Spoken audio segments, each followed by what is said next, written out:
sudah terlihat, Pak. Ya, hari ini kita akan belajar mengenai deflection dari struktur ya. Kenapa kita belajar defleksi? Kenapa sih kita harus belajar defleksi gitu ya?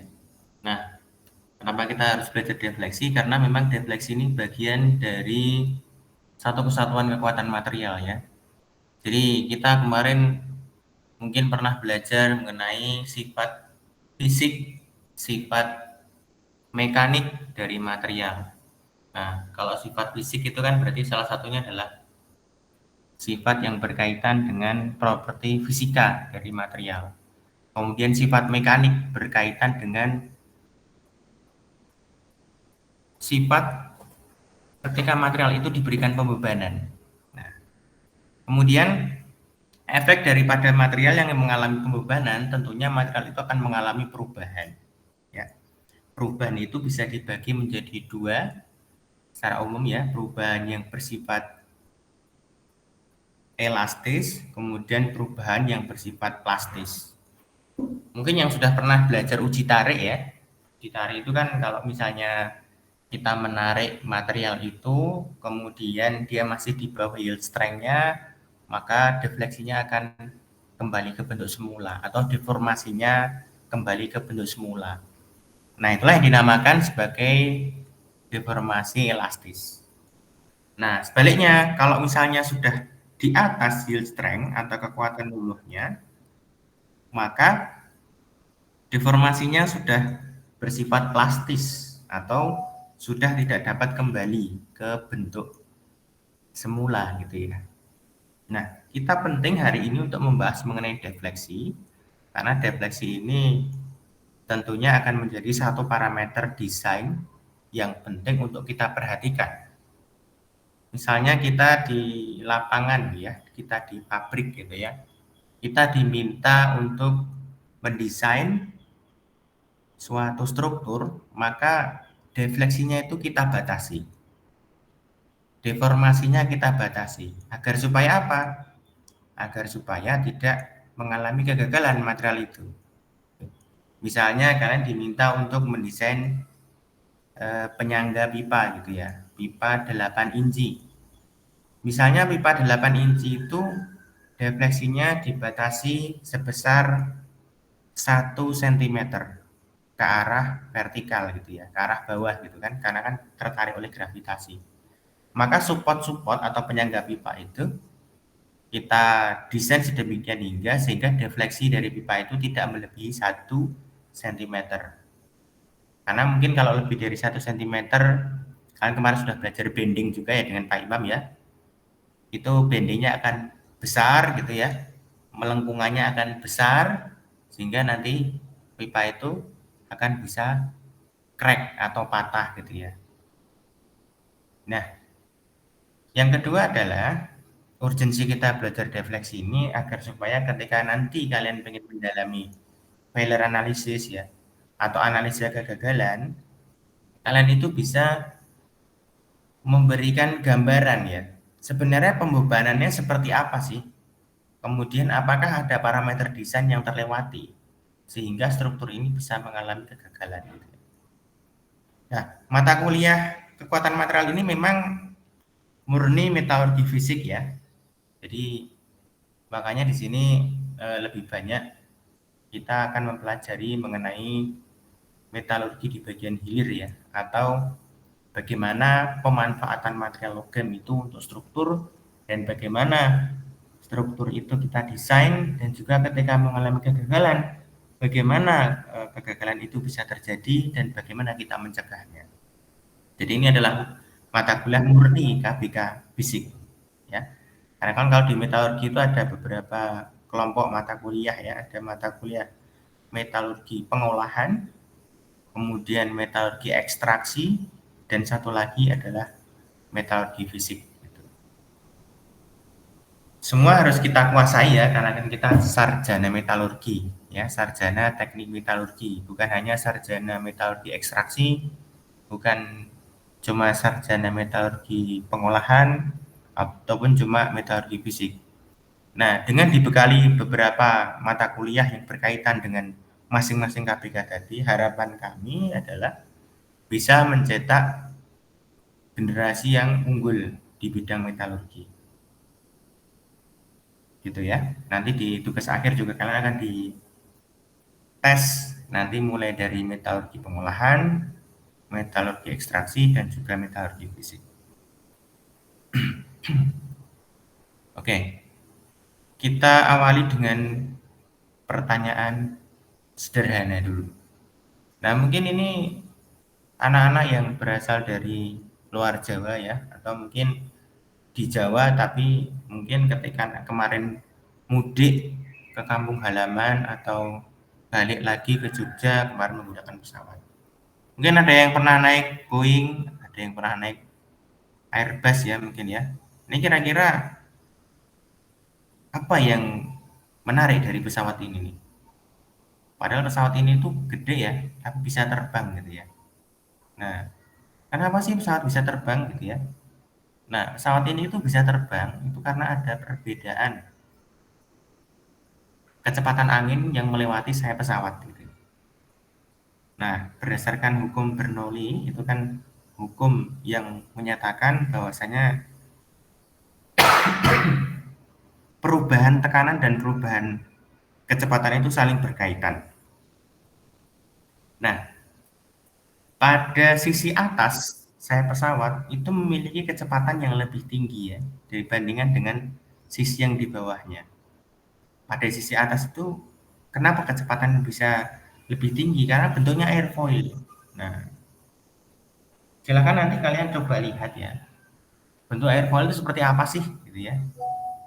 Bentuk sayap pesawat terbang kalau dipotong secara cross sectionnya itu seperti apa sih gitu ya. Bentuknya airfoil dan airfoil itu bermacam-macam ya. Yang jelas dengan adanya bentuk airfoil itu menyebabkan kecepatan angin yang melewati sisi atas sayap pesawat itu lebih cepat ya.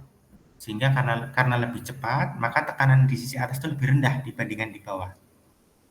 Ya. Konsekuensinya berarti tekanan yang di bawah itu lebih tinggi daripada sisi atas. Karena tekanan lebih tinggi, ya. Tekanan dikalikan dengan luas area dari sayap pesawat ya. Itu menyebabkan gaya angkat pesawat. Jadi tekanan dikalikan dengan luas sayap maka menjadi gaya angkat atau lift ya. Nah, gaya angkat ini yang kemudian bisa menerbangkan pesawat. Pada saat awal engine-nya berputar, kemudian mendorong sayap dan badan pesawat itu ke depan, terjadi gaya thrust ya. Kemudian kecepatan pesawat mulai lebih cepat lagi, terjadi akselerasi. Begitupun juga dengan aliran angin, kemudian anginnya bisa menerbangkan pesawat. Nah, dengan kecepatan kurang lebih 900 km per jam, ya, maka gaya angkatnya juga tentu saja besar ya. Karena gaya angkatnya besar, maka sayap pesawat itu yang tadinya di sisi netral, kalian bisa lihat di sebelah kanan, itu lama-kelamaan akan naik ya. Lama-kelamaan akan naik dan terdefleksi ke atas gitu ya. Nah, secara normal mungkin pada saat terbang defleksinya itu 10 feet ya atau kurang lebih 120 inci dari posisi netral. Nah, kemudian lama-kelamaan ya pada saat mungkin menembus angin Columbus gitu ya, angin yang pekat, maka kerapatan angin itu kan lebih besar ya karena ada uap-uap air di situ. Defleksinya naik ya jadi 26 feet. Nah, ini disebut sebagai toleransi daripada defleksi ya. Jadi defleksi maksimumnya adalah 26 feet. Mungkin kalau lebih dari itu sayap pesawat itu akan mulai crack ya. Nah, seperti itu. Apalagi beban yang terjadi pada sayap pesawat ini adalah beban dinamis, beban yang berubah-ubah terhadap waktu. Jadi terkadang kita melewati awan yang rapat. Terkadang ketika cerah ya, tidak ada awan sama sekali, itu awannya bagus, sehingga defleksinya kecil, bebannya pun kecil gitu ya. Nah, inilah yang bisa kita perhatikan pada fenomena terbangnya pesawat terbang Boeing 787 ini. Nah, bagi yang tertarik mungkin nanti bisa mendalami ya, menjadi pilot analisis, kemudian nanti bisa bekerja di KNKT ya, atau Komite Nasional Keselamatan Transportasi. Jadi sebenarnya anak metalurgi itu bisa kerja di mana-mana ya. Jadi nggak cuman diekstraksi saja. Kalau di fisik itu kalian bisa mulai dari manufaktur, ya seperti di Astra, di United Tractor, di Pindad, atau lembaga-lembaga penelitian ya, seperti KNKT, LIPI, gitu ya, BPPT yang sekarang jadi BRIN. Nah, seperti itu. Itu bisa banget. Nah, berikutnya nih. Nah, ini ada beberapa struktur ya yang mungkin bisa kita lihat. Ada struktur tulang manusia ya, ada struktur atap, struktur jembatan, kemudian ada struktur untuk diving ya. Nah, ini semua itu akan mengalami defleksi. Nah, kapan mengalami defleksi? Kalau tulang manusia tentu ketika bergerak, nah itu tentu saja sedikit banyak akan mengalami defleksi. Tapi defleksinya kecil ya, makanya kita kayak nggak kerasa gitu. Nah, kalau defleksinya besar ya bisa patah. Gitu. Misalnya orang mengalami kecelakaan gitu ya, defleksinya bisa patah, menyebabkan patah. Nah, kemudian struktur atap. Nah, itu defleksinya juga tidak boleh besar ya. Kalau melendut ya boleh lah, tapi nggak usah besar-besar ya. Kalau besar nanti jangan-jangan atapnya bisa ambruk gitu ya. Kemudian struktur underframe dari mobil ya, itu nggak boleh besar juga ya. Kalau besar nanti bisa jadi ambruk nanti ya, tidak kuat untuk menyanggah penumpang di atasnya. Nah, kemudian jembatan ya, jembatan tentunya defleksinya juga kita jaga ya, supaya nggak terjadi crack nanti di jalan aspal yang ada di jembatan itu.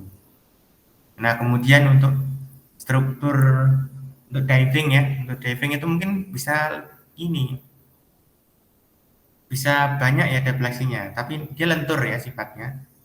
Nah, jadi apa yang bisa kita ambil pelajaran dari sini? Nah, defleksi itu akan sangat ditentukan oleh kelenturan atau kekakuan dari material yang mengalami defleksi. Makin kaku, defleksinya itu makin susah, ya.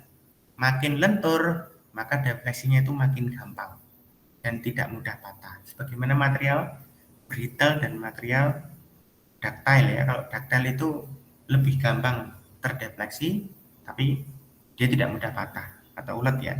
Kalau brittle itu lebih susah terdefleksi, tapi ketika defleksinya sudah cukup besar, maka dia mudah patah seperti itu. Nah, ini ada contoh ya, kalau di rumah itu juga struktur atap itu bisa mengalami defleksi. Nah, defleksi itu bisa diakibatkan oleh beberapa hal ya. Nah, tentunya defleksi itu ya bisa diakibatkan oleh pembebanan. Pembebanannya itu dibagi menjadi dua ya. Beban itu bisa beban berupa gaya, bisa juga beban berupa momen. Ya, momen itu adalah sesuatu yang menekuk ya. Kalau gaya itu bisa berupa tarikan ataupun dorongan ya. Kalau momen itu berarti sesuatu yang menekuk gitu ya. Nah, sedangkan gaya itu kalau di beberapa standar internasional itu mengatakan ada beban dead load atau beban mati dan life load atau beban hidup ya. Nah, kalau di rumah, nah ini gambar dari orang Amerika ya, itu kalau rumah strukturnya itu termasuk dalam dead load karena beban itu kan selalu ada ya, beban dari struktur itu sendiri yang membebani struktur. Nah, seperti itu. Nah, sedangkan untuk beban hidup atau life load itu bisa berasal dari manusianya, bisa berasal dari perabotannya, bisa berasal dari saljunya, seperti itu ya. Itu life load atau beban hidup. Nah, kalau di struktur, misalnya kalian diminta untuk membuatkan di workshop ya untuk smelter. Nah, itu life load-nya apa, Pak? Life load-nya itu berarti mesin-mesinnya, kayak gitu termasuk life load ya. Karena kalau mesin itu kan suatu saat bisa ganti, ya ukurannya bisa berbeda. Kemudian besarnya juga belum tentu sama gitu ya. Nah, kalau dead load itu secara definisi adalah strukturnya itu sendiri. Jadi struktur workshop yang kalian buat, struktur bangunan yang kalian buat untuk smelter ataupun untuk shelter gitu ya. Nah, itu dead load-nya. Nah, itu dalam gambar seperti itu ya, kalau strukturnya itu sendiri. Nah, yang bagian bawah struktur itu adalah dead load. Kalau untuk orang-orang yang di atasnya itu adalah live load ya, atau beban hidup. Nah, kira-kira seperti itu. Nah, ini adalah outline apa yang akan kita pelajari hari ini ya. Yang pertama, saya sudah sampaikan tadi, introduction to deflection ya. Kemudian defleksi daripada struktur, kemudian hubungan di antara gaya dan deformasi, kemudian deflection calculation ya, bagaimana menghitung defleksi, kemudian case study-nya supaya nanti bisa lebih menguasai ya. Jadi saya harapkan nanti case study yang saya berikan itu dikerjakan ya, nggak usah dikumpulkan tapi dikerjakan dalam kelompok sebagai bahan diskusi gitu ya. Kemudian saya akan berikan metode of superposition ya, dan juga nanti class discussion. Nah, ini adalah chapter objektifnya yang hari ini kita pelajari ya. Yang pertama adalah bagaimana kita menghitung defleksi dari suatu struktur ya yang mengalami pembebanan ya. Pembebanan itu bisa berupa gaya, bisa berupa momen. Nah, kalau gaya itu bisa berupa tarikan ataupun dorongan. Kemudian kalau momen itu ya tekukan gitu ya. Nah, di gambar sebelah kanan itu kan saya berikan gambar pipa gas ya di situ. Pipa gas yang di situ menyalurkan gas dari satu tempat ke tempat lain. Nah, kalau di dunia itu yang paling panjang itu adalah saluran gas yang berasal dari Rusia ke China yang sekarang lagi dibangun.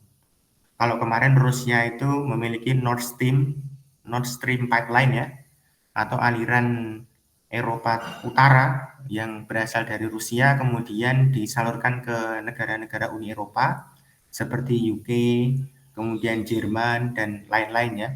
Itu kan kemarin sempat di stop ya karena terjadi konflik antara Rusia dengan Ukraina. Nah, kemudian oleh Rusia kemudian dibangun jaringan pipa yang sangat panjang ya, beribu-ribu kilometer, kemudian disalurkan ke China gitu. Makanya sekarang China dapat gas murah dari Rusia ya. Walaupun secara investasi untuk pembangunan pipeline ini sangat mahal gitu ya, karena beribu-ribu kilometer. Nah, tentunya dalam mendesain ini kita juga harus memperhatikan defleksi ya. Kalau panjang itu kan berarti beban termalnya tinggi.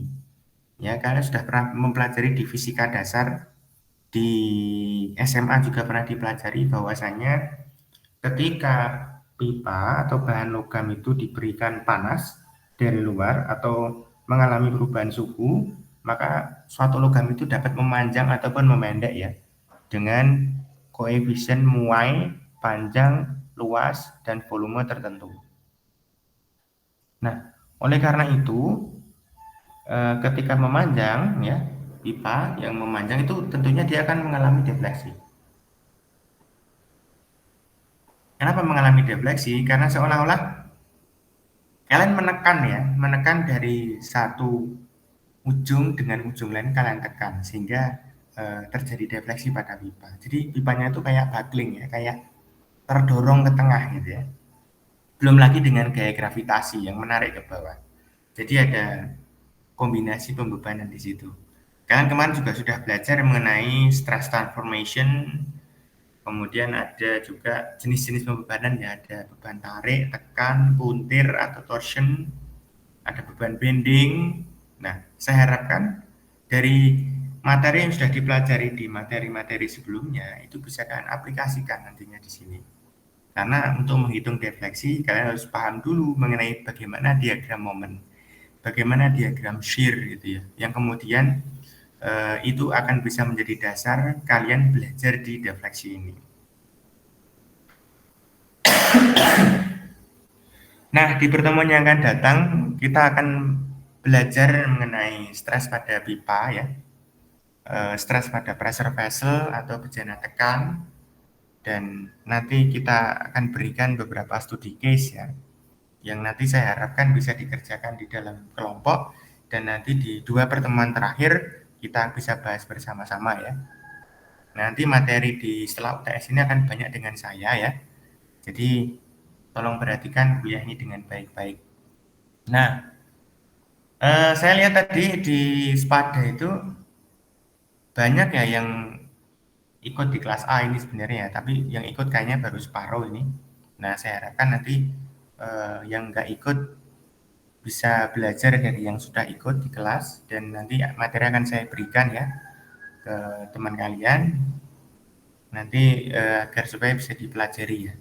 Nah, saya harapkan kalian tidak cuma belajar dari slide ini aja, karena slide ini kan cuma bahan ajar ya. Jadi yang saya sampaikan itu tidak cuma di slide ini ya, tapi dari sumber-sumber yang lain juga. Nah, sebagai rujukan utamanya adalah buku Mechanics of Material dari Hibbeler tahun 2014. Nah, itu silakan dipelajari. Nanti mungkin kalau sudah ada edisi yang lebih baru akan saya berikan kepada kalian ya. Itu soalnya buku zaman saya kuliah dulu, jadi udah agak lama ya, tahun 2014. Nah, mungkin untuk sementara pakai itu dulu, tidak masalah. Baik, chapter objektif kita yang kedua, kita akan mempelajari beberapa metode ya yang digunakan untuk menentukan defleksi atau slope ya.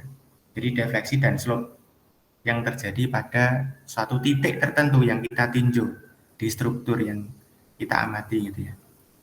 Nah, apa sih Pak bedanya deflection dan slope? Nah, kita lihat di slide berikutnya.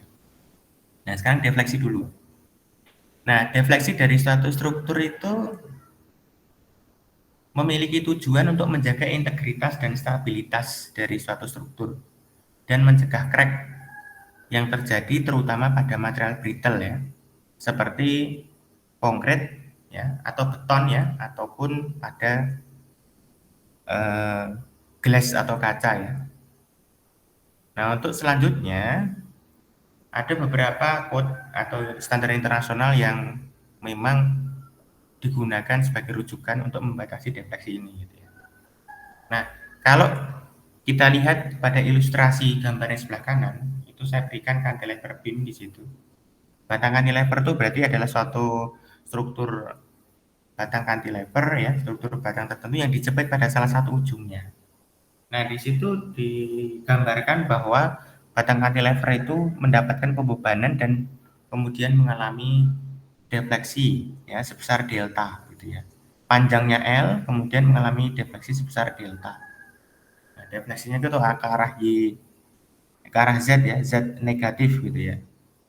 Nah, di situ terlihat bahwasanya di ujung batang cantilever itu mengalami defleksi maksimum gitu ya, karena semakin panjang batang ya, maka di ujungnya itu makin besar juga defleksi yang terjadi.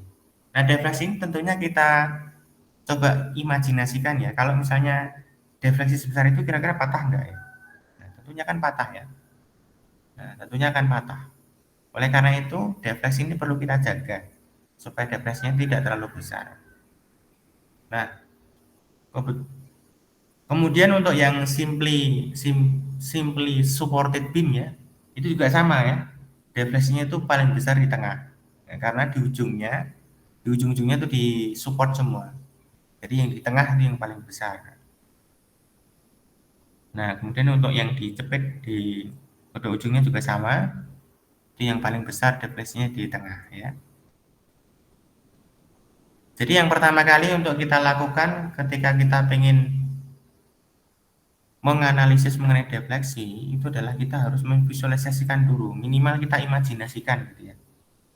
Oh, kalau ada batang cantilever seperti ini, kira-kira defleksi terbesar di sini. Nah, kalau dalam dunia nyata kita pengen mendesain support pipa, ya misalnya ini nih, jarak antara support pipanya berapa ya Pak ya bagusnya? Nah, itu harus kalian bayangkan dulu. Oh, kalau desain supportnya makin jarang, kira-kira defleksinya makin besar atau makin kecil? Nah, ternyata makin besar ya kira-kira. Karena apa? Ya karena jaraknya makin panjang, berarti defleksinya itu makin besar, ya. Kurang lebih seperti itu. Itu bisa kok kalian logika sendiri itu bisa, ya. Oke, ini beberapa parameter yang harus kita perhatikan dalam menganalisis defleksi, ya.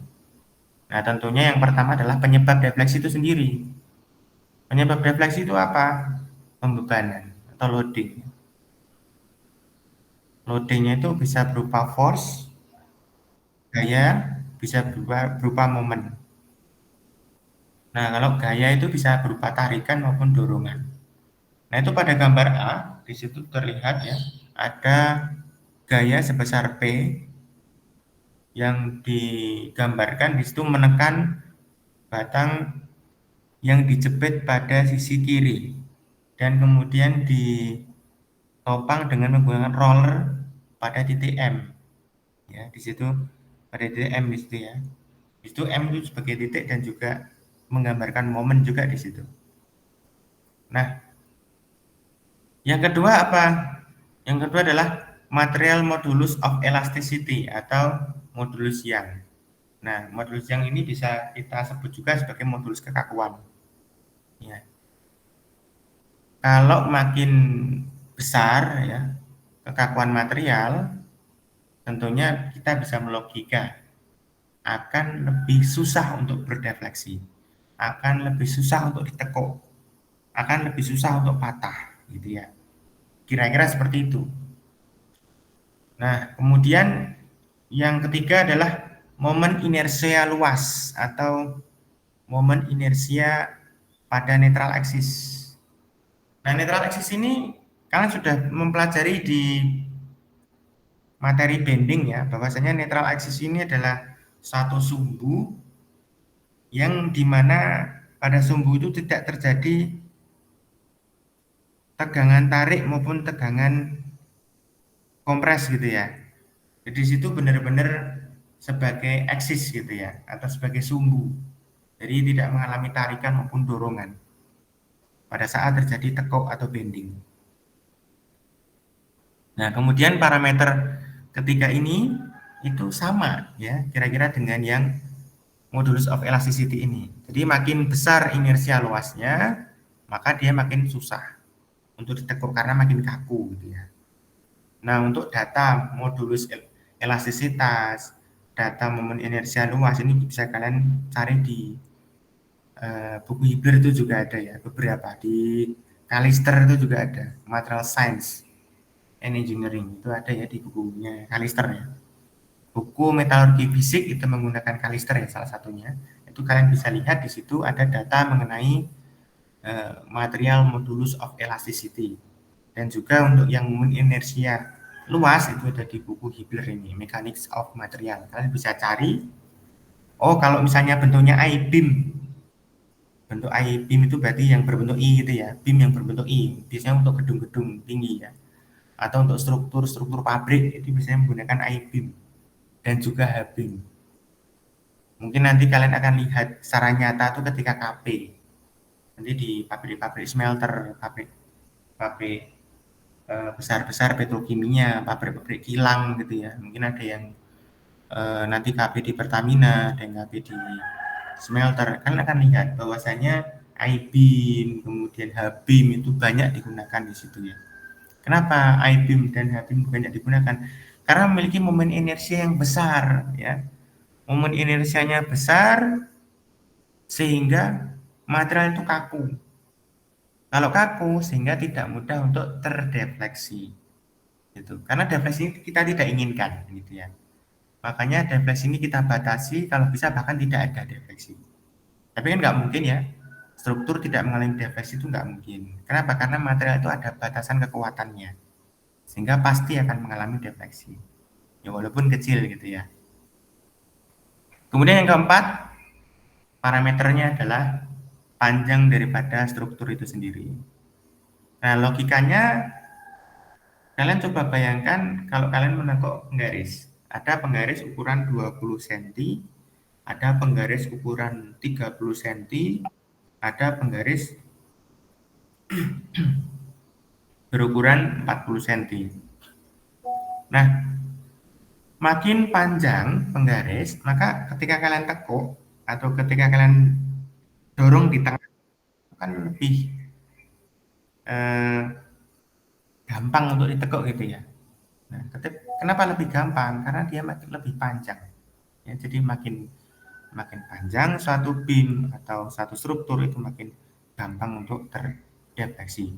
Jadi kesimpulannya adalah makin besar pembebanannya, makin besar panjang daripada struktur itu, ya, maka makin besar juga defleksi atau berbanding lurus. Ya. Sebaliknya, makin besar daripada material modulus of elasticity atau modulus yang, kemudian makin besar juga momen inersia, maka dia akan semakin kecil defleksinya atau berbanding terbalik. Itu kira-kira.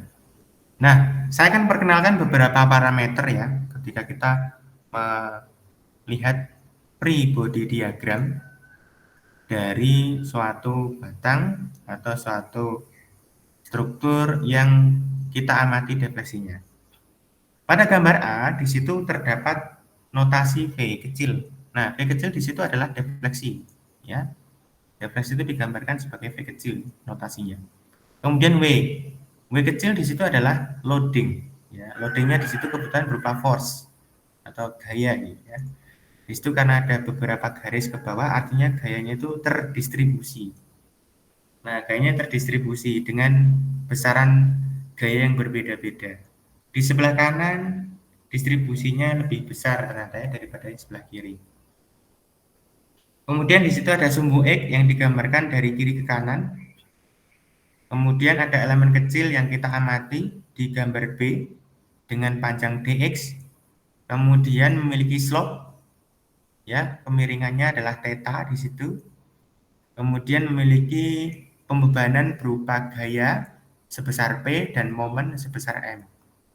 Dan batang ini ditopang dengan menggunakan pin support ada sebelah kiri dan roller support di sebelah kanan. Nah, kita ambil elemen kecil ya. Elemen kecil ini sebelum deformasi bentuknya itu simetris. Ya. Bentuknya simetris, di situ kita gambarkan memiliki lebar dx dan kemudian memiliki tinggi y. Kemudian setelah terdeformasi dengan gaya dan momen tadi P dan M, itu kira-kira dia akan melengkung ke bawah gitu ya. Nah, setelah melengkung ke bawah kita gambarkan elemennya itu memiliki radius lengkung tertentu. Nah, radius lengkung ini kita gambarkan memiliki jari-jari radius lengkung sebesar rho gitu ya. Jadi rho di situ adalah radius lengkung daripada defleksi. Nah, lengkungan defleksi ini kita bisa sebut sebagai elastic curve ya atau kurva elastis. Baik, berikutnya. Nah, kita akan membahas mengenai slope ya. Kalau tadi kita membahas mengenai defleksi, kita sekarang membahas mengenai slope. Nah, bedanya apa kalau defleksi dengan slope? Kalau defleksi itu berkaitan dengan perpindahan elemen tadi. Ya, tadinya elemennya itu di atas, kemudian setelah terdefleksi dia pindah ke bawah, ya. Berkaitan dengan perubahan bentuk ya. Di titik ini tuh berpindahnya berapa sih secara vertikal gitu ya. Defleksi itu seperti itu. Nah, kalau slope itu kita berbicara mengenai kemiringan. Ya, kemiringan daripada kurva itu tadi. Nah, pada saat sebelum terdefleksi atau sebelum diberikan beban, maka batang itu cuma lurus ya. Nah, setelah diberikan pembebanan tertentu ya, ditekan ke bawah gitu misalnya, maka menjadi kurva ya, kurva elastic curve. Nah, elastic curve itu di situ adalah bentuk daripada beam yang telah mengalami defleksi. Nah, pada kurva tersebut kita bisa menarik suatu garis singgung atau tangent line ya. Kita bisa menarik garis singgung bisa pada ujung daripada batang atau di tengah ataupun di ujung yang satunya. Ketika kita menggambarkan tangent line di situ, maka sudut yang dibentuk antara tangent line dengan posisi semula daripada batang itu kita bisa sebut sebagai slope atau kemiringan ya. Kemiringan daripada defleksi. Tentunya tangent line itu akan berbeda-beda. Kita menggambarkannya pada beberapa posisi yang berbeda pula. Maka karena itu slope itu juga akan berbeda-beda ya. Slope di ujung dengan di tengah juga akan berbeda. Mungkin di ujung itu memiliki slope yang paling besar ya, karena di situ defleksinya 0 sehingga slope-nya paling besar. Nah, di tengah defleksinya itu paling besar sedangkan untuk slope-nya adalah 0. Di situ ketika coba kita tarik ya tangent line di tengah, maka di situ tidak ada kecenderungan untuk naik ataupun turun ya di tengah itu sehingga slope-nya adalah 0. Kalau dalam matematika ketika kita menarik tangent line maka kemiringannya itu bisa kita sebut sebagai gradien. Nah, gradien itu merupakan turunan pertama dari kurva atau turunan pertama dari persamaan kurva. Nah, oleh karena itu slope itu kita bisa cari kalau dalam materi defleksi ini, kita bisa cari slope itu yaitu turunan daripada defleksi. Jadi turunan pertama daripada defleksi itu adalah slope. Ya.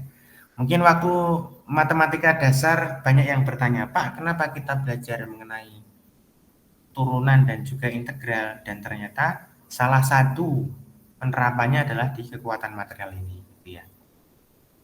Nah, mungkin juga di matematika terapan ada yang kemarin sudah belajar mengenai pemanfaatan materi matematika dasar untuk menghitung laju perubahan daripada konsentrasi zat di suatu tangki misalnya, atau menghitung dinamika sistem yang terjadi pada sistem bekas massa ya, seperti itu ya.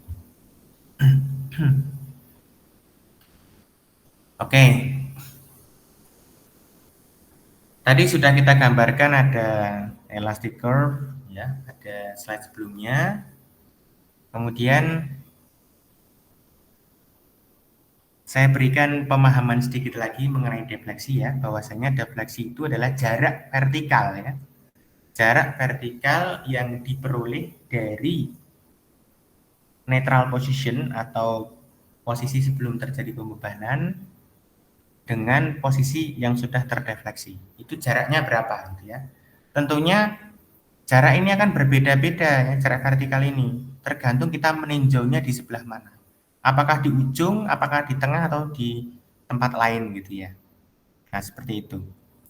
Nah, sedangkan pembebanannya itu bisa tarik, bisa juga tekan.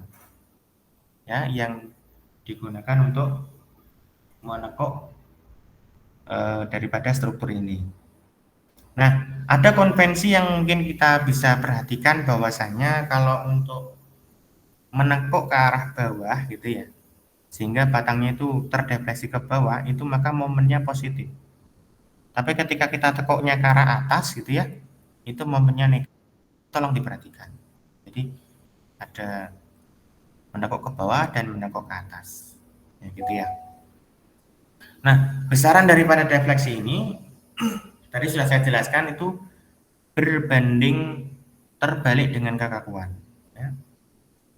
Kalau misalnya kekakuannya tinggi, maka akan susah untuk didefleksikan gitu ya. Kalau kekakuannya rendah ya gampang terdefleksi. Makanya banyak para engineer itu memilih I-beam, memilih H-beam gitu ya. Karena memiliki kekakuan yang besar. Nah, kekakuan yang besar itu ditentukan oleh apa?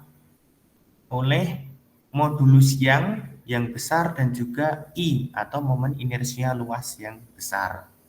Nah, di itu saya gambarkan stiffness equals to E times I per L gitu ya. E dikalikan dengan I per L atau modulus yang dikalikan dengan momen inersia luas per panjang daripada batang itu sendiri. Nah, Ini sedikit pengetahuan saja ya buat Anda nanti ketika bekerja. Jadi ada banyak sekali kode dan standar internasional yang mengatur bahwasanya defleksi itu harus kita batasi gitu ya. Salah satunya untuk bangunan. Bangunan itu kalau di pabrik itu ada banyak tipe. Ada bangunan untuk office ya. Office itu bisa untuk office engineer-nya, ada office untuk umum ya. Umum itu untuk karyawan-karyawan yang sedang bangun pabrik gitu ya. Untuk konstruksi. Kemudian ada juga fasilitas umum seperti masjid ya, seperti musola, kemudian gor gitu ya. Kalau di perusahaan-perusahaan besar seperti Freeport itu ada itu. Bahkan di sana itu ada perumahan khusus gitu ya, yang kabelnya ditanam di dalam tanah gitu ya. Itu perumahan mewah untuk buat orang-orang Freeport ya, tertentu gitu ya. Nah, bangunan-bangunan seperti itu memiliki standar ya. Bahkan workshop yang digunakan untuk eh, perawatan kendaraan di smelter gitu ya. Kemudian bangunan-bangunan yang besar yang memiliki kren-kren gitu ya untuk produksi gitu ya. Biasanya digunakan untuk produksi powerhouse misalnya seperti itu. Kemudian smelting, shelter gitu ya. Dan di situ pasti kita menggunakan standar yang ketat. Ya, salah satu standar yang digunakan apa untuk bangunan? Itu adalah standar building code ya. Ini saya ambil dari Standard Building Code atau SBC tahun 1991. Udah lama sih sebenarnya ya. Tapi ini masih bisa digunakan. Nah, defleksinya itu dibatasi ya. Contohnya untuk beam yang digunakan untuk atap ya. Misalkan beam kalau untuk pabrik-pabrik itu kan berasal dari baja ya. Ya, makanya dibatasi. Dibatasinya berapa? Nah, kalau kita hanya memperhatikan live load-nya saja, live load itu berarti kalau di pabrik berarti hujan itu live load ya. Kemudian salju kalaupun ada, kalau di Indonesia paling hujan lah ya, itu live load-nya aja. Kalau ditambahkan dengan dead load ya, dead load itu berarti beban struktur itu sendiri, maka defleksinya itu tidak boleh melebihi 1/120. Artinya apa? 1/120 artinya hanya boleh terdefleksi satu bagian dari 120 bagian span. Nah, misalnya batang itu memiliki panjang 120 inci misalnya. Maka defleksinya pada jarak panjang 120 inci itu tidak boleh melebihi 1 inci. Nah, seperti itu. Itu untuk industri ya. Misalnya untuk smelter itu tidak boleh 1/120. Melebihi itu tidak boleh. Kemudian untuk bangunan komersial dan institusional, gedung-gedung pemerintahan, mall dan sebagainya ya. Itu tidak boleh melebihi 1/180. Itu yang tidak ada plaster ceilingnya. Kalau yang dengan plaster ceilingnya tidak boleh melebihi 1/240. Kemudian untuk floor beam itu berarti beam yang digunakan untuk lantai ya. Nah, beam yang digunakan untuk lantai yaitu tidak boleh melebihi 1/120. Nah, kenapa kita batasi? Ya, kenapa di bangunan itu perlu kita batasi ya? Karena untuk fungsionalitasnya dan juga safety-nya. Nah, bayangin kalau defleksinya itu tidak kita batasi. Maka di tengah-tengah daripada bangunan itu mungkin bisa jadi menggenang. Ya. Bisa jadi terjadi crack ya. Dan itu akan sangat membahayakan orang yang ada di dalam bangunan itu. Dan lama-lama akan ambruk bangunan. Nah, karena itu defleksi ini perlu kita batasi sehingga fungsionalitasnya akan tetap terjaga, integritas daripada struktur itu akan terjaga dan juga menjaga safety. Nah, kan di metalurgi juga belajar ya mengenai K3 ya dan lingkungan. Nah, safety itu yang perlu kita perhatikan. Engineer itu mendesain untuk safety. Yang diperhatikan pertama adalah safety, kemudian fungsionalitasnya. Ya dua-duanya penting ya. Fungsionalitasnya penting, safety-nya juga penting. Maka kalau di kekuatan material yang perlu kita perhatikan adalah faktor keamanannya. Safety faktornya berapa? Kalau kita mendesain safety faktornya berapa, ya. Seperti wire rope yang digunakan untuk mengangkat beban-beban berat ya, itu biasanya seperti faktornya 5 ya. Kalau pesawat terbang itu 1,1, 1,2, maksimal 1,3 ya. Kalau untuk mobil safety faktornya 2, 1,7, 1,8 gitu ya. Jadi tergantung dari masing-masing struktur ya. Makin kritikal biasanya itu makin besar safety faktornya. Kecuali pesawat ya. Karena pesawat itu kan butuhnya ringan sehingga safety faktornya rendah gitu.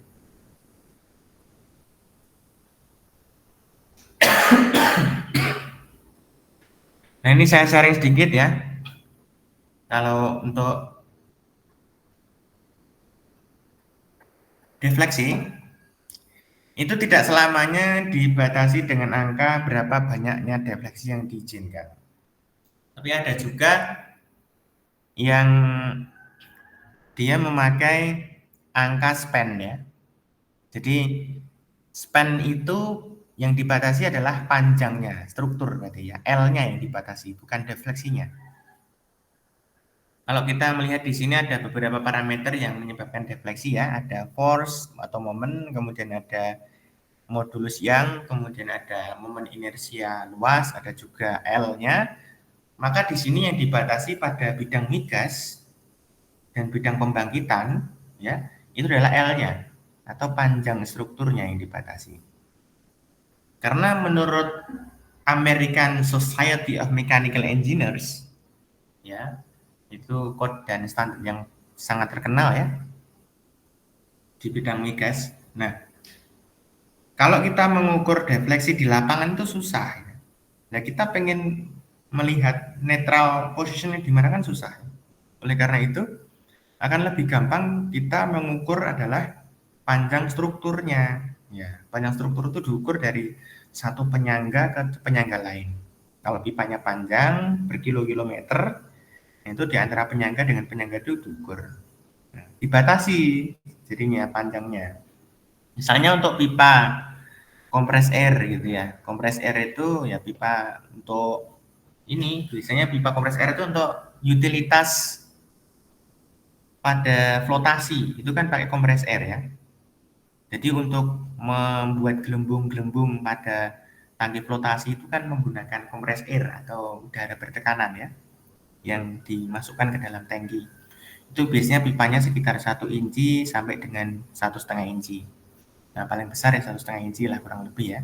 Itu dibatasi untuk misalnya pipa 1 inci itu dibatasi jarak di antara support dengan support itu adalah 2,7 meter atau kalau dalam British unit itu 9 feet gitu ya.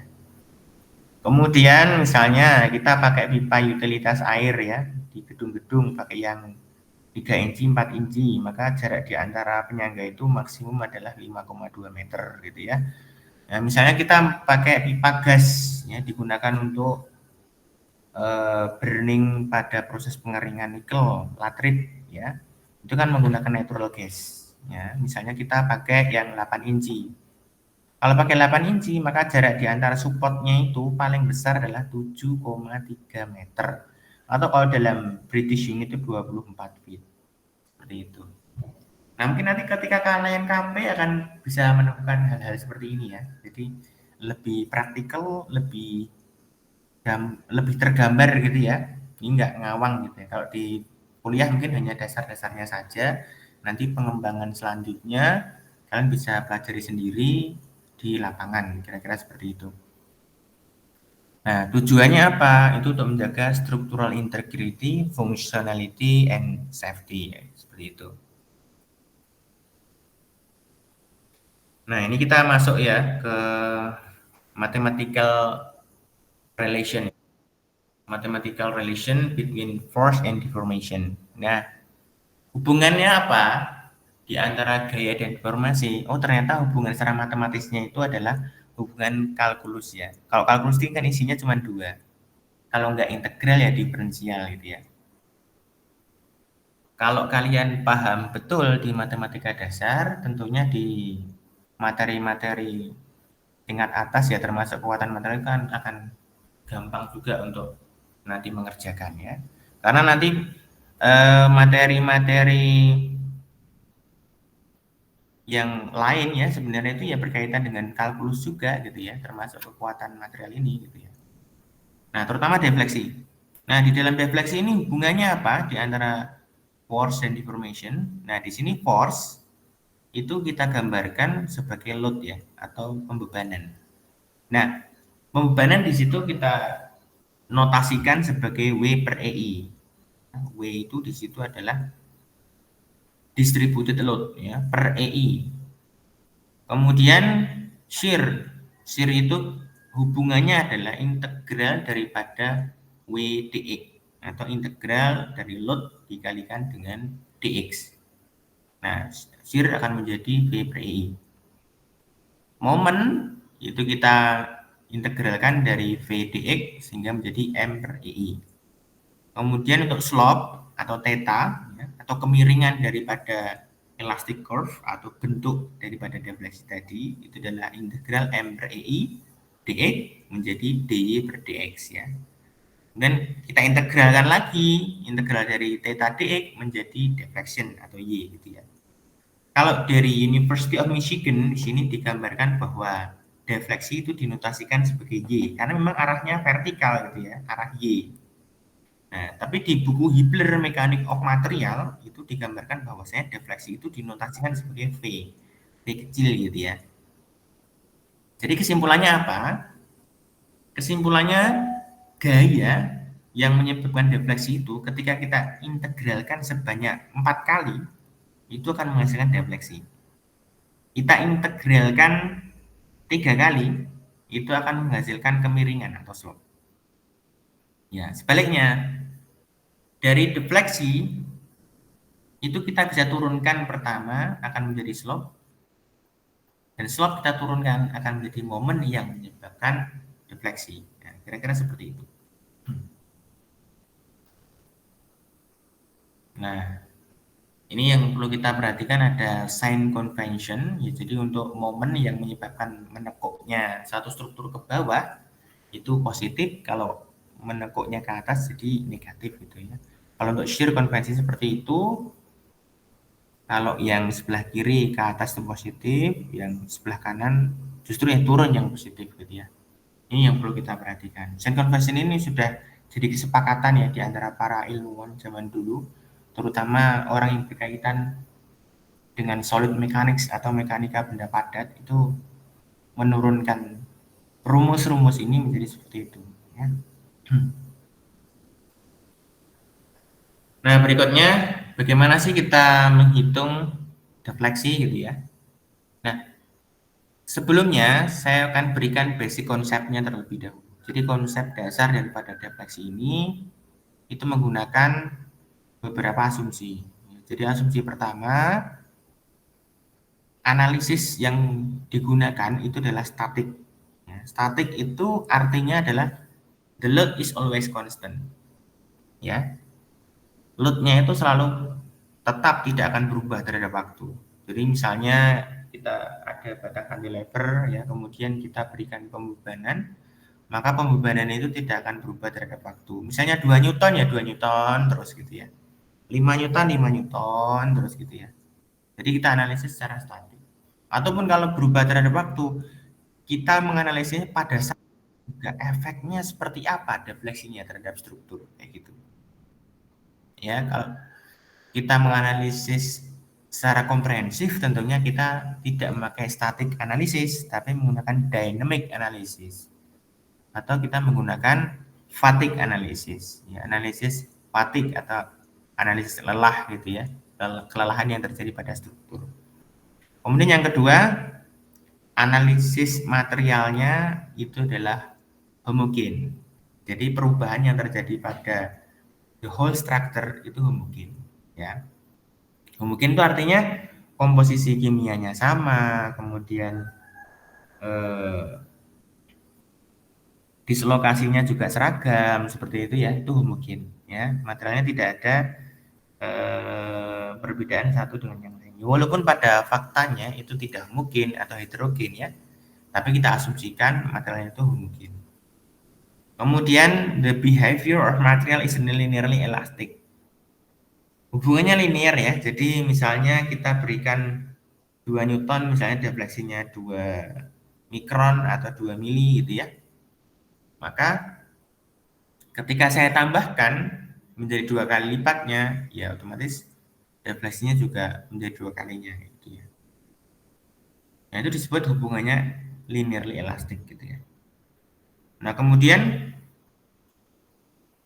kekakuan material itu sama pada sepanjang ini, sepanjang panjang daripada struktur itu, tidak berbeda. Jadi di ujung dan di tengah itu memiliki kekakuan yang sama atau fractional rigidity. Tadi sudah saya sampaikan EI adalah parameter kekakuan daripada material ya. E adalah modulus Young dan I adalah momen inersia luas atau momen inersia pada netral axis gitu ya. Nah, ini saya ambil referensinya dari Mechanics of Material ya. Jadi hubungannya untuk defleksi dengan kekakuan itu adalah 1 per rho itu sama dengan M per EI. Ya. Jadi 1 per radius kurvatur pada poin di elastic curve itu sama dengan momen dibagi dengan EI. Ya. Secara matematisnya hubungannya bahwasanya gaya itu sama dengan EI D pangkat 4V per DX pangkat 4, kemudian shear atau PX sama dengan EI D pangkat 3V per DX pangkat 3, MX sama dengan EI D kuadrat V per DX kuadrat. Kurang lebih seperti itu. Oke. Nah, ini urut-urutan bagaimana prosedur menganalisis daripada defleksi. Yang pertama kalian yang harus kalian lakukan adalah gambarkan dulu ya kira-kira kurva elastisnya seperti apa. Nah, kalian gambarkan agak sedikit berlebihan ya. Jadi supaya kelihatan gitu ya defleksinya. Kan pada faktanya defleksi itu kan kecil ya dibandingkan dengan panjang daripada struktur itu sendiri. Jadi kalian gambarkan agak sedikit ke bawah gitu ya, elastic curve-nya itu supaya kelihatan. Ya. Draw an exaggerated view of the beam elastic curve ya. Kemudian catat bahwasanya slope zero ya, and zero displacement terjadi pada all peak support and zero displacement occur at all pin and roller support ya. Nah, ini tolong diperhatikan untuk beberapa support itu nanti ada yang 0 di displacementnya, ada 0 di slope-nya seperti itu ya. Nah, tolong diperhatikan. Nanti di slide berikutnya akan saya jelaskan. Nah, nomor 2 adalah berikan sumbunya ya. Mana sumbu X dan mana sumbu vertikalnya atau sumbu Y ya. Kemudian berikutnya ekspresikan hubungan antara momen atau gaya dengan X. Ya. Kayak tadi di slide 15 tadi ya. Hubungannya seperti apa? Kalau diketahui di situ ada momen, berarti momen sama dengan EI D kuadrat V per DX kuadrat. Artinya momen itu menyebabkan defleksi gitu ya. Dan turunan kedua daripada defleksi itu sama dengan momen. Nah, setelah itu kalian integrasikan. Setelah diintegrasikan, nanti kalian akan mendapatkan nilai daripada integral. Ya, contohnya, M sama dengan EI D kuadrat V per DX kuadrat. Kemudian kalian integralkan pertama akan menjadi slope. Dan kalian integralkan 2 kali akan menjadi displacement gitu ya, atau menjadi defleksi gitu ya. Nah, yang perlu kalian lakukan setelah itu adalah kalian coba lihat boundary condition-nya atau kondisi batasnya. Tentunya tadi ada kondisi batas seperti berapa sih gayanya yang menyebabkan gitu ya. Berapa sih momen yang menyebabkan defleksi gitu ya. Nah, kalian masukkan itu dan kalian masukkan reaction force-nya juga ya dari kesetimbangan gaya dan kesetimbangan momen kalian akan dapatkan beberapa parameter tadi sehingga kalian akan dapatkan nilai C1 dan C2 ya. C1 itu kalian dapatkan dari sekali pengintegralan, C2 akan didapatkan dari 2 kali pengintegralan. Ya. Coba recall kembali di materi matematika dasar. Bahwasanya kalau kalian punya X, kalian integralkan, maka diintegralkan sekali, itu akan menjadi setengah X kuadrat plus C. Kenapa plus C? Karena kita mengintegralkan X, di mana X ini tidak memiliki batas atas dan batas bawah, misalnya cuma integral biasa, sehingga integralnya adalah integral tak tentu. Kalau integral tak tentu, maka kita perlu menambahkan C atau variabel C ya. Nah, C ini tentunya harus kita cari nilainya berapa gitu ya. Dengan cara menggunakan kondisi batas. Setelah itu baru dicek. Kira-kira benar nggak sih perhitunganku gitu ya. Nah, ini jenis-jenis kondisi batas ya. Nah, kalau kalian misalnya menemukan soal ya, di situ ada roller support, maka pada roller support itu momennya 0 ya. Kenapa momennya 0 di situ? Karena tidak ada reaksi momen yang dirasakan oleh struktur pada ujung ya, yang disupport oleh roller itu. Kemudian deltanya sama dengan 0. Berarti di situ juga tidak ada ini ya, tidak ada kayak reaksi gitu ya. Atau defleksinya tidak ada, sorry. Delta itu defleksinya tidak ada. Kemudian di pin, nah, di situ ditahan ya sehingga tidak mengalami defleksi. M-nya juga 0 ya, momennya 0. Kemudian untuk roller yang ada di tengah, di situ mungkin secara momen masih ada, tapi untuk deltanya juga 0 gitu ya, tidak ada defleksi. Kemudian untuk pin, di situ kalau bentuknya pin yang ada di tengah-tengah, dia momennya ada, tapi defleksinya 0. Kemudian untuk fix end itu yang dijepit di tembok ya, di tembok kaku, di situ slope-nya 0 dan defleksinya juga 0. Di free end juga sama, 0 juga momennya, V-nya atau shear-nya juga 0. Di internal pin or hing itu M-nya sama dengan 0. Nah, inilah disebut sebagai boundary condition. Nah, boundary condition ini penting ya digunakan untuk memecahkan masalah displacement tadi, supaya nanti ketemu ya variabel-variabel C1 dan C2 tadi. Sehingga kita bisa dengan tepat menghitung berapa sih nilai atau besar daripada slope dan defleksi pada titik tertentu yang kita tinjau seperti itu. Nah, ini case study-nya. Nah, case study-nya ini ada di buku Mechanics of Material 9 edition by Hibbeler ya, di chapter 12. Silahkan nanti dilihat pada example 12.1 sampai dengan 12.4 ya, di situ. Silahkan dipelajari sendiri. Nah, karena di sini kan waktunya terbatas ya, cuma 2 SKS, jadi nggak mungkin nanti kita bahas semuanya ya. Nanti harapan saya dengan kalian berlatih nanti di pertemuan yang akan datang ya, mungkin nanti raketan cuma sekali akan saya berikan tugas ataupun kuis ya supaya lebih paham gitu ya. Nah, untuk further development kalian yang tertarik untuk mendalami bidang failure analysis, dasar-dasarnya itu bisa kalian pelajari yaitu discontinuity function. Nah, bagaimana jika pembebanannya itu banyak ya? Pembebanannya itu banyak, kemudian kita perlu memecah menjadi beberapa bagian struktur itu, sehingga kita menganalisisnya satu-satu, kemudian kita gabung. Nah, itu kita bisa pelajari di materi discontinuity function. Kemudian yang kedua adalah statically indeterminate beam deflection. Nah, kalau statically indeterminate beam deflection ini tentunya kita meninjau ada suatu struktur yang pembebanannya itu akan akan lebih susah dicari gitu ya, karena ada variabel yang jumlahnya itu lebih sedikit daripada yang tidak diketahui, sehingga persamaannya tidak mencukupi untuk menghitung variabel-variabel yang belum diketahui, yaitu statically indeterminate. Nah, misalnya kita punya suatu batang yang memiliki beban tertentu di tengah gitu ya.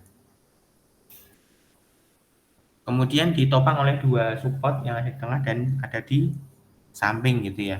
Nah, tentunya akan ada sedikit persamaan yang bisa kita ambil, yaitu cuma sigma force dan sigma moment saja. Sedangkan ada beberapa hal yang belum kita ketahui ya.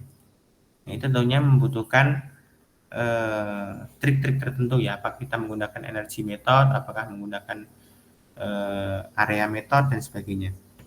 Sehingga ini akan membutuhkan waktu yang lebih banyak untuk diskusi. Nah, untuk berkaitan dengan materi ini, saya tidak akan menyampaikan sampai dengan statically indeterminate beam deflection.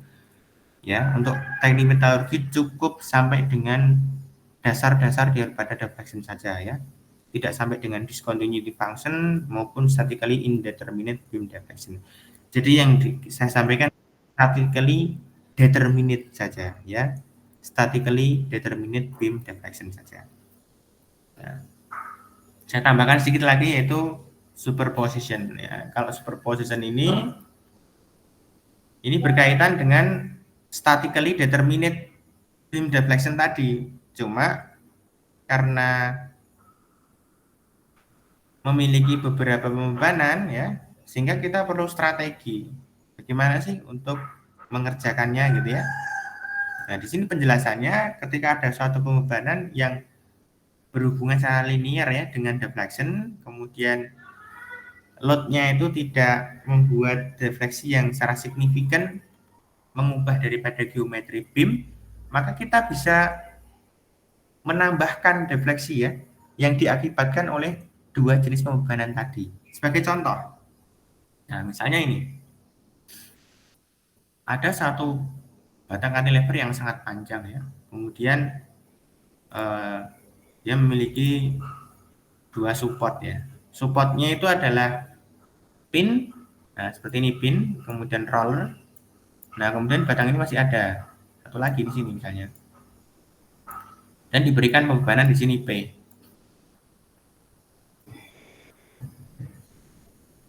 Maka kita bisa superposition ya. Jika ada soal seperti ini kita bisa superposisi ya. Dengan cara kita menambahkan ya defleksi yang diakibatkan karena pembebanan P ini dan juga ini gitu ya. Berarti defleksinya kita tambahkan dengan cara menambahkan ini dan juga kode ini kan berarti dengan menggunakan formula ini. Nah, kita tambahkan ya. Ini yang pertama ya. Yang kedua adalah ini. Nah, seperti itu kurang lebih. Jadi nilainya itu adalah merupakan nilai gabungan ya antara yang pertama ini dan yang kedua adalah ini. Nah, kurang lebih seperti itu. Nah, ini referensinya yaitu menggunakan Mechanics of Material 9 Edition Pearson Bradeswell USA Hibbeler tahun 2014. Nah, silakan nanti kalian pelajari ya.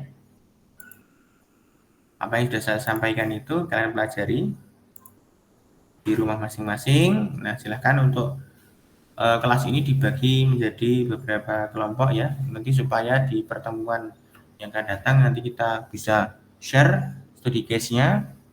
Jadi untuk kekuatan material ini supaya lebih mendalami ya, nanti akan saya berikan case karena ini adalah case based learning ya, tidak cuma satu arah saya memberikan materi kalian kemudian pelajari lalu ujian, tidak, supaya lebih lebih meresap ya ilmunya, karena saya lihat di angkatan sebelumnya juga ketika KP ternyata masih belum ini ya, belum bisa meresapi betul gitu ya mengenai materi-materi metodologi fisik ini ya, terutama di kekuatan material ya, supaya nanti lebih komprehensif lagi ketika nanti kalian KP kalian lebih paham, ketika ditanya di KP juga kalian bisa menjelaskan dengan lebih baik seperti itu dan bekal di masa depan kalian ketika bekerja. Jadi saya harapkan nanti dibagi saja satu kelompok itu isinya 4 orang, nanti mungkin kita bisa share di minggu depan atau minggu depannya lagi untuk study case-nya. Nah, nanti untuk pertemuan dengan saya itu nanti 5 kali ya, di pertemuan 10 sekarang. Kemudian setelah ini masih ada 4 kali lagi atau 1 bulan lagi sampai dengan akhir Mei. Nanti 2 pertemuan terakhir dengan saya. Itu nanti kita mulai dengan diskusi kelompok ya. Nanti ada kelompok yang maju, kemudian presentasi apa yang sudah kalian pelajari selama 3 pertemuan dengan saya, dan juga apa yang sudah kalian diskusikan di kelompok sesuai dengan tugas masing-masing. Nanti study case-nya per kelompok akan berbeda-beda, nanti bisa memilih ya. Nanti kelompok yang duluan mendaftar, Pak saya pengen kelompok yang ini ya, silakan nanti diambil. Nanti resiko ya yang belakangan akan dapat tema yang sisanya gitu ya. Oke, gitu aja, ini sudah jam 9 ya. Materinya akan saya berikan kepada salah satu di antara kalian nanti silakan dipelajari. Kurang lebih seperti itu yang dapat saya sampaikan. Apakah ada pertanyaan mengenai defleksi?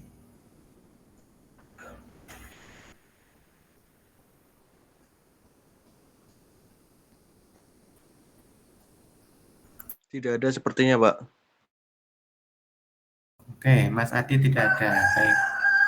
Berarti nanti minggu depan coba saya ingat ya, dan coba Mas Adit, saya minta nanti review ya, coba di pertemuan 11 nanti coba saya tanya apa yang sudah kamu pelajari di hari ini gitu ya. Ya random lah nanti. Biasanya saya akan bertanya random di setiap pertemuan apa yang sudah kalian pelajari pada pertemuan-pertemuan sebelumnya, baik dengan saya maupun dengan dosen-dosen lain gitu ya. Baik, kita akhiri pertemuan ini. Selamat pagi. Kurang lebihnya mohon maaf. Assalamualaikum warahmatullahi wabarakatuh. Waalaikumsalam warahmatullahi wabarakatuh. Terima kasih banyak, Pak. Ya, oke.